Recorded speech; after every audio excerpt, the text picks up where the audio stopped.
ಎಲ್ಲರಿಗೂ ನಮಸ್ಕಾರ. ವಿಶ್ವಗುರು ಎಜುಕೇಶನ್ ಚಾನೆಲ್ಗೆ ಸ್ವಾಗತ. ಇದು 9ನೇ ತರಗತಿ ಗಣಿತ ಭಾಗ 2 ಹೊಸ ಪಠ್ಯಪುಸ್ತಕ. ಇದರಲ್ಲಿ ಅಧ್ಯಾಯ 11 ಮೇಲ್ಮೈ ವಿಸ್ತೀರ್ಣಗಳು ಮತ್ತು ಘನಫಲಗಳು. ಈ ಒಂದು ಅಧ್ಯಾಯದಲ್ಲಿ ನಾವು ಈಗಾಗಲೇ ಅಭ್ಯಾಸ 11.2 ಅನ್ನು ಬಿಡಿಸ್ತಾ ಇದ್ದೀವಿ. ಹಿಂದಿನ ತರಗತಿಯಲ್ಲಿ ನಾವು ಪ್ರಶ್ನೆ ಸಂಖ್ಯೆ 4ರವರೆಗೆ ಬಿಡಿಸಿದ್ದೇವೆ. ಆ ವಿಡಿಯೋವನ್ನು ಯಾರೆಲ್ಲ ನೋಡಿಲ್ಲ ಹೋಗಿ ನೋಡಿಕೊಳ್ಳಿ. ಇವತ್ತು ನಾವು ಪ್ರಶ್ನೆ ಸಂಖ್ಯೆ 5ಅನ್ನು ಬಿಡಿಸೋಣ. ಹಿತ್ತಾಳೆಯಿಂದ ಮಾಡಿದ ಒಂದು ಅರ್ಧ ಗೋಳಾಕಾರದ ಪಾತ್ರೆಯ ಒಳವ್ಯಾಸವು 10.5 ಸೆಂಟಿಮೀಟರ್ ಆಗಿದೆ. ಪಾತ್ರೆಯ ಒಳಭಾಗದಲ್ಲಿ ಕಲಾಯಿಯನ್ನು ಹಾಕಿಸಲು ಪ್ರತಿ 100 ಸೆಂಟಿಮೀಟರ್ ಸ್ಕ್ವೇರ್ಗೆ ರೂಪಾಯಿ 16ರಂತೆ ತಗಲುವ ವೆಚ್ಚವನ್ನು ಕಂಡುಹಿಡಿಯಿರಿ. ಯಾವ ರೀತಿ ಮಾಡೋದು ಅಂತ ಹೇಳಿ ನೋಡೋಣ. ಇಲ್ಲಿ ಮೊದಲು ನಾವು ಪ್ರಶ್ನೆಯಲ್ಲಿ ಕೊಟ್ಟಂತಹ ದತ್ತಾಂಶವನ್ನು ಬರೆದುಕೊಳ್ಳೋಣ. ವ್ಯಾಸ ಡಿ = 10.5 ಸೆಂಟಿಮೀಟರ್ ಅಂತೇಳಿ ಕೊಟ್ಟಿದ್ದಾರೆ. ಅವಾಗ ಆರ್ ಏನಾಗುತ್ತೆ ಅಂದರೆ 10.5 / 2 ಸೆಂಟಿಮೀಟರ್ ಆಗುತ್ತದೆ. ನೆಕ್ಸ್ಟ್ ಅರ್ಧಗೋಳದ ವಕ್ರ ಮೇಲ್ಮೈ ವಿಸ್ತೀರ್ಣ ಸೂತ್ರ ಏನಿದೆ 2πr² ಅಂತೇಳಿದೆ. ಇದರಲ್ಲಿ ನಾವು ಇವಾಗ ಬೆಲೆಗಳನ್ನು ಆದೇಶಿಸೋಣ. 2 × π ಅಂದರೆ ಏನಿದೆ 22 / 7 ಇಂಟು ಆರ್ ಅಂದರೆ 10.5 / 2 ಇದೆ. ಇಲ್ಲಿ r² ಇರೋದ್ರಿಂದ ನಾನು 2 ಸಲ ಬರ್ಕೊಂಡಿದ್ದೀನಿ. ಇವಾಗ ಇಲ್ಲಿ ಕ್ಯಾನ್ಸಲ್ ಮಾಡೋಣ. 2 × 1 = 2, 2 × 2. ನೆಕ್ಸ್ಟ್ 2 × 1 = 2, 2 × 11 = 22. ನೆಕ್ಸ್ಟ್ 7 × 1 = 7. ಇಲ್ಲಿ 7 × 1 = 7. ಪಾಯಿಂಟ್ ಇದೆ, ಪಾಯಿಂಟ್ ಕೊಡೋಣ. ಎಷ್ಟು ಹೋಯ್ತು? ಇಲ್ಲಿ 3 ಓದಿದೆ ಅಂದರೆ 35 ಆಯಿತು.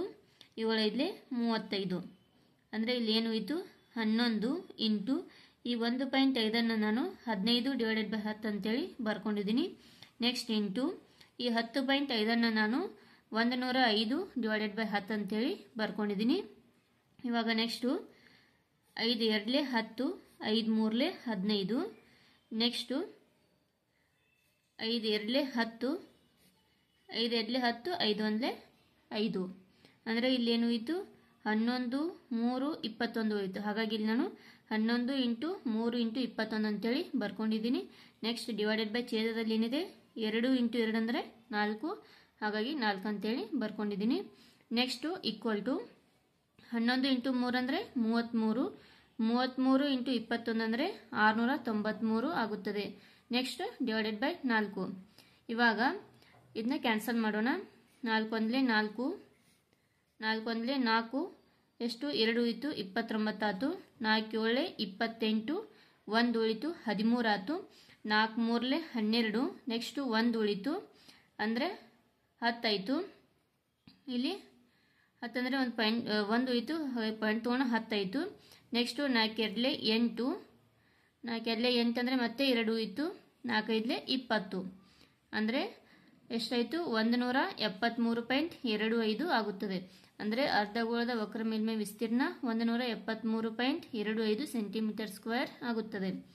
ನೆಕ್ಸ್ಟು ಪ್ರತಿ 100 ಸೆಂಟಿಮೀಟರ್ ಸ್ಕ್ವೇರ್ಗೆ ತಗಲುವ ವೆಚ್ಚ = 16 ರೂಪಾಯಿ. ಆದರೆ ಪ್ರತಿ 1 ಸೆಂಟಿಮೀಟರ್ ಸ್ಕ್ವೇರ್ಗೆ ತಗಲುವ ವೆಚ್ಚ ಎಷ್ಟಾಗತ್ತೆ ಅಂದರೆ 16 / 100 ರೂಪಾಯಿ ಆಗುತ್ತದೆ.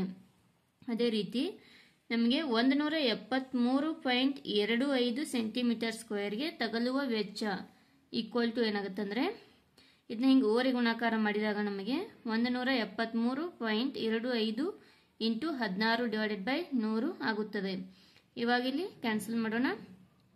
ಇಲ್ಲಿ 4 × 4 = 16, 4 × 2 = 8, 2 ಹೋಯಿತು 20 ಆಯಿತು. 4 × 5 = 20.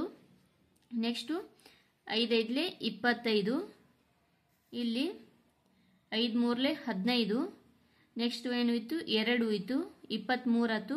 5 × 4 = 20. ಪಾಯಿಂಟ್ ಇದೆ, ಪಾಯಿಂಟ್ ಇಡೋಣ. ಅಂದರೆ 3 ಓದಿದೆ 32 ಆಯಿತು. 5 × 6 = 30 ಮತ್ತು 2 ಹೋಯಿತು. 5 × 5 = 25. ಇವಾಗ ಮತ್ತೆ 5ರಲ್ಲೇ ಭಾಗ ಹೋಗುತ್ತೆ, 5ರಲ್ಲೇ ಭಾಗ ಹೊಡಿಯೋಣ. 5 × 1 = 5. ನೆಕ್ಸ್ಟು 5 × 6 = 30. ನೆಕ್ಸ್ಟ್ 4 ಹೋಯಿತು, ಪಾಯಿಂಟ್ ಇಡೋಣ. 46 ಆಯಿತು. ಇವಾಗ 5 × 9 = 45. 46 45 ಹೋದರೆ 1 ಉಳಿತು ಅಂದರೆ 15 ಆಯಿತು. 5 × 3 = 15. ಇವಾಗ ನಾವು 6.93 ಇಲ್ಲಿ ಎಷ್ಟು ಓದಿದೆ 4. ಈ 4ರಿಂದ ಗುಣಿಸಿದಾಗ ನಮಗೆ 27.72 ಬರುತ್ತದೆ. ಹಾಗಾಗಿ ಇಲ್ಲಿ ನಾವು ಏನಂತ ಹೇಳ್ಬೋದು ಅಂದರೆ ಆದ್ದರಿಂದ ಪಾತ್ರೆಯ ಒಳಭಾಗದಲ್ಲಿ ಕಲಾಯಿಯನ್ನು ಹಾಕಿಸಲು 27.72 ರೂಪಾಯಿಗಳು ವೆಚ್ಚವಾಗುತ್ತವೆ. ನೆಕ್ಸ್ಟು ಪ್ರಶ್ನೆ ಸಂಖ್ಯೆ 6. ಒಂದು ಗೋಳದ ಮೇಲ್ಮೈ ವಿಸ್ತೀರ್ಣವು 154 ಸೆಂಟಿಮೀಟರ್ ಸ್ಕ್ವೇರ್ ಆದರೆ ಅದರ ತ್ರಿಜ್ಯವನ್ನು ಕಂಡುಹಿಡಿಯಿರಿ. ಯಾವ ರೀತಿ ಮಾಡೋದಂತೇಳಿ ನೋಡೋಣ. ಮೊದಲು ಇಲ್ಲಿ ನಾವು ಪ್ರಶ್ನೆಯಲ್ಲಿ ಕೊಟ್ಟಂತಹ ದತ್ತಾಂಶವನ್ನು ಬರೆದುಕೊಳ್ಳೋಣ. ಗೋಳದ ಮೇಲ್ಮೈ ವಿಸ್ತೀರ್ಣ = 154 ಸೆಂಟಿಮೀಟರ್ ಸ್ಕ್ವೇರ್ ಅಂತೇಳಿ ಕೊಟ್ಟಿದ್ದಾರೆ. ನಾವು ತ್ರಿಜ್ಯ 6 ಕಂಡುಹಿಡಿಬೇಕು. ಆಲ್ರೆಡಿ ಗೊತ್ತಿದೆ ನಮಗೆ ಗೋಳದ ಮೇಲ್ಮೈ ವಿಸ್ತೀರ್ಣದ ಸೂತ್ರ ಏನಿದೆ, 4πr² ಅಂತ ಇದೆ. ನೆಕ್ಸ್ಟ್ = ಎಷ್ಟಾಗುತ್ತೆ, 154 ಆಗುತ್ತೆ. ಇಲ್ಲಿ ಪೈನ ಬೆಲೆಯನ್ನು ಆದೇಶಿಸೋಣ. 4 × π ಅಂದರೆ 22 / 7, ಇಲ್ಲಿ ಇಂಟು r² ಅಂದ್ರೆ ತ್ರಿಜ್ಯ 6 ಬೆಲೆಯನ್ನು ಕಂಡುಹಿಡಿಬೇಕು, = 154. ಇವಾಗ ಇದು 7 ಭಾಗಾಕಾರದಲ್ಲಿದೆ, ಈ ಕಡೆ ಬಂದರೆ ಏನಾಗುತ್ತೆ, ಗುಣಾಕಾರ ಆಗುತ್ತೆ. ನೆಕ್ಸ್ಟು 4 × 22 ಇದು ಗುಣಾಕಾರದಲ್ಲಿದೆ, ಈ ಕಡೆ ಬಂದರೆ ಏನಾಗುತ್ತೆ, ಭಾಗಾಕಾರ ಆಗುತ್ತೆ. ಹಾಗಾಗಿ r² = 154 × 7 / 4 × 22 ಆಗುತ್ತದೆ. ನೆಕ್ಸ್ಟ್ ಇವಾಗ ಇಲ್ಲಿ ಕ್ಯಾನ್ಸಲ್ ಮಾಡೋಣ.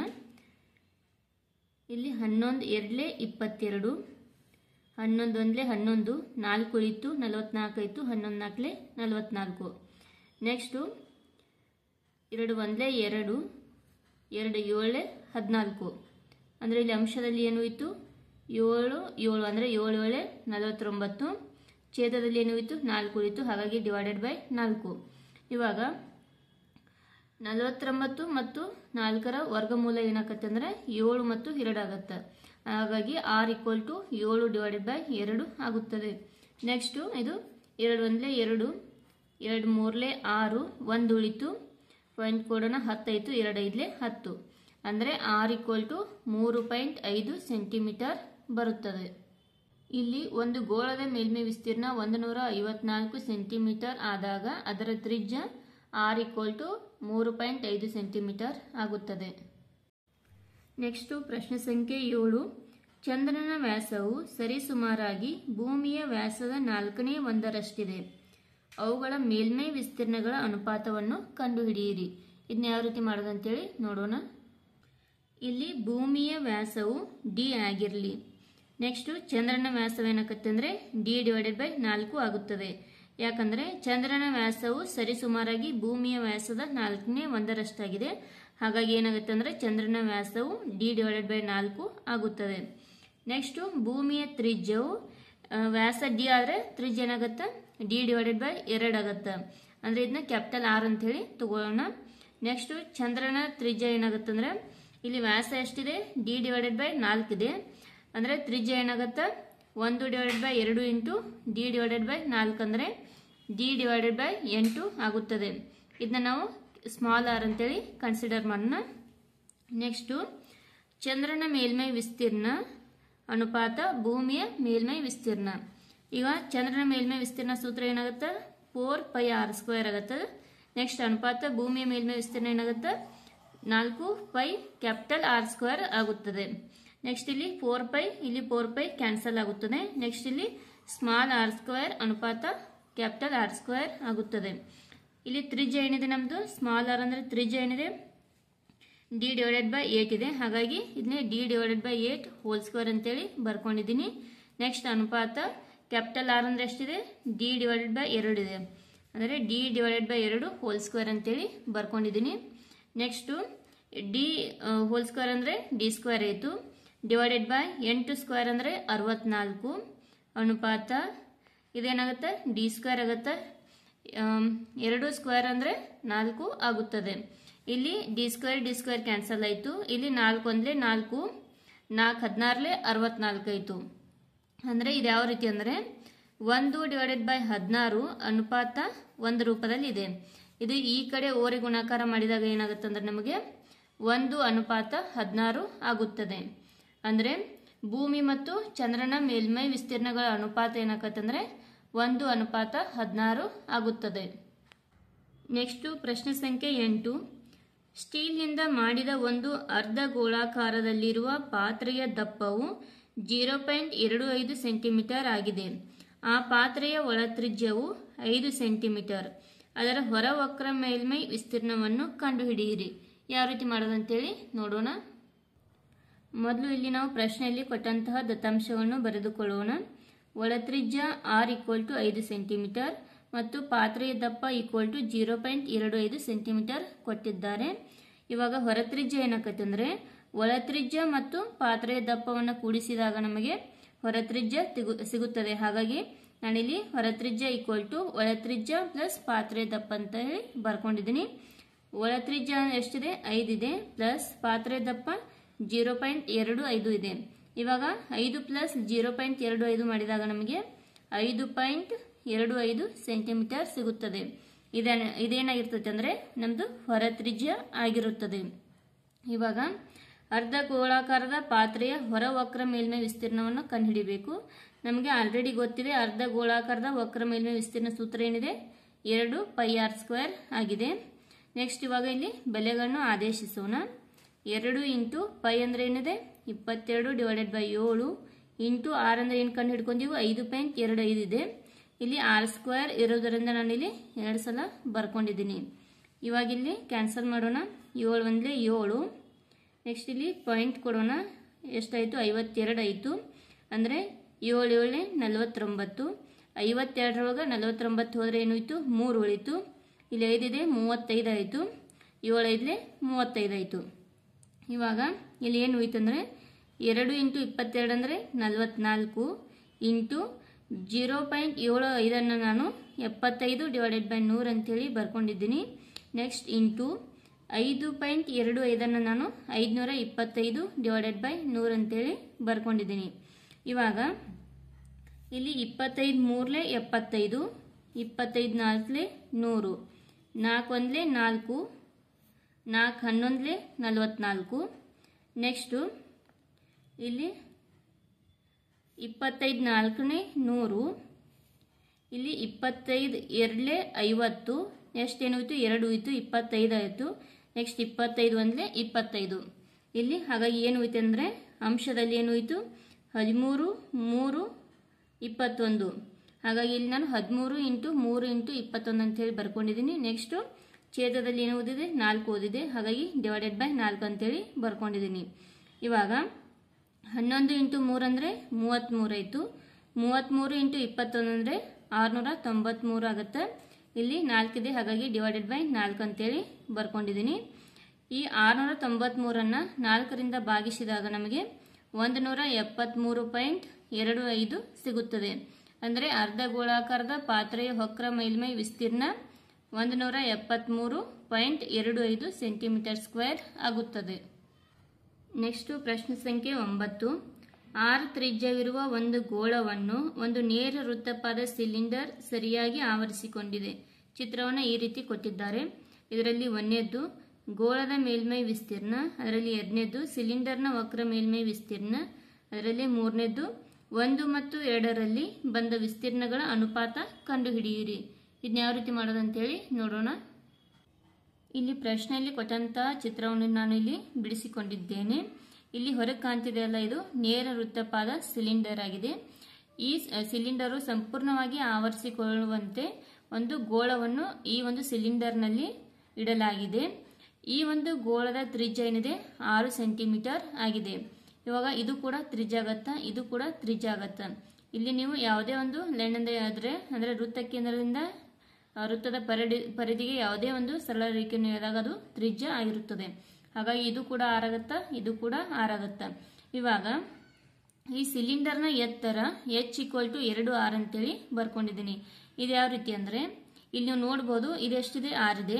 ಅದೇ ರೀತಿ ನಾವು ಈ ಮೇಲ್ಗಡೆ ಒಂದು ತ್ರಿಜ್ಯವನ್ನು ಎಳೆದಾಗ ನಮಗೆ ಇದು ಕೂಡ r ಆಗಿರುತ್ತದೆ. ಅಂದರೆ 6 + r ಅಂದರೆ 2r ಆಗುತ್ತದೆ. ಅಂದರೆ ಸಿಲಿಂಡರ್ನ ಎಷ್ಟು ಎತ್ತರ ಇರುತ್ತೋ ಗೋಳ ಕೂಡ ಅಷ್ಟೇ ಎತ್ತರವಿದೆ.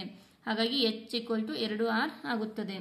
ಇಲ್ಲಿ ನಮಗೆ ಏನು ಕಂಡುಹಿಡಿ ಅಂದರೆ ಈ ಒಂದು ಗೋಳದ ಮೇಲ್ಮೈ ವಿಸ್ತೀರ್ಣವನ್ನು ಕಂಡುಹಿಡಿ ಅಂತ ಹೇಳಿದ್ದಾರೆ. ಮತ್ತು ಈ ಸಿಲಿಂಡರ್ನ ವಕ್ರ ಮೇಲ್ಮೈ ವಿಸ್ತೀರ್ಣವನ್ನು ಕಂಡುಹಿಡಿಬೇಕು. ನಾವು ಯಾವ ರೀತಿ ಕಂಡುಹಿಡಿಯೋದು ಅಂತೇಳಿ ನೋಡೋಣ. ಇಲ್ಲಿ ತ್ರಿಜ್ಯ r ಆಗಿದೆ. ಅದರಲ್ಲಿ 1ನೇದ್ದು ಗೋಳದ ಮೇಲ್ಮೈ ವಿಸ್ತೀರ್ಣ ಸೂತ್ರ ನಮಗೆ ಆಲ್ರೆಡಿ ಗೊತ್ತಿದೆ 4πr² ಆಗುತ್ತದೆ. ನೆಕ್ಸ್ಟು ಅದರಲ್ಲಿ 2ನೇದ್ದು ಸಿಲಿಂಡರ್ನ ವಕ್ರ ಮೇಲ್ಮೈ ವಿಸ್ತೀರ್ಣ ಸೂತ್ರ ಏನಿದೆ 2πrh ಇದೆ. ಇಲ್ಲಿ h ಅಂದರೆ ಎಷ್ಟಿದೆ 2r ಅಂತ ಬಂದಿದೆ. ಇವಾಗ ಇಲ್ಲಿ ಎಚ್ ಅಂದರೆ 2 6 ಅಂತೇಳಿ ತುಂಬೋಣ. 2 pi r into bracket 2r ಆಗುತ್ತದೆ. ಇವಾಗ ಇದನ್ನ ಗುಣಿಸೋಣ. 2 ಇಂಟು 2 ಅಂದರೆ 4, ಪೈಗೆ ಪೈ, 6 ಇಂಟು 6 ಅಂದರೆ r² ಆಗುತ್ತದೆ. ನೆಕ್ಸ್ಟು ಮೂರನೇದು, 1 ಮತ್ತು 2ರಲ್ಲಿ ಬಂದ ವಿಸ್ತೀರ್ಣಗಳ ಅನುಪಾತವನ್ನು ಕಂಡುಹಿಡಿ ಅಂತ ಹೇಳಿದರು. ಇಲ್ಲಿ ಒಂದನೇದೇನು ಬಂದಿದೆ, 4 ಪೈ r² ಇದೆ. ಅನುಪಾತ ಎರಡನೇದೇನಿದೆ, ಸಿಲಿಂಡರ್ನ ವಕ್ರ ಮೇಲ್ಮೈ ವಿಸ್ತೀರ್ಣ 4 ಪೈ r² ಬಂದಿದೆ. ಅಂದರೆ ಈ 4 pi r², 4 pi r² cancel ಆಗಿ ಏನಾಗುತ್ತೆ, 1 ಅನುಪಾತ 1 ಆಗುತ್ತದೆ. ಅಂದರೆ ಈ ಗೋಳದ ಮೇಲ್ಮೈ ವಿಸ್ತೀರ್ಣ ಮತ್ತು ಸಿಲಿಂಡರ್ನ ಮೇಲ್ಮೈ ವಿಸ್ತೀರ್ಣಗಳ ಅನುಪಾತ ಏನಾಗುತ್ತೆ ಅಂದರೆ 1 ಅನುಪಾತ 1 ಆಗುತ್ತದೆ.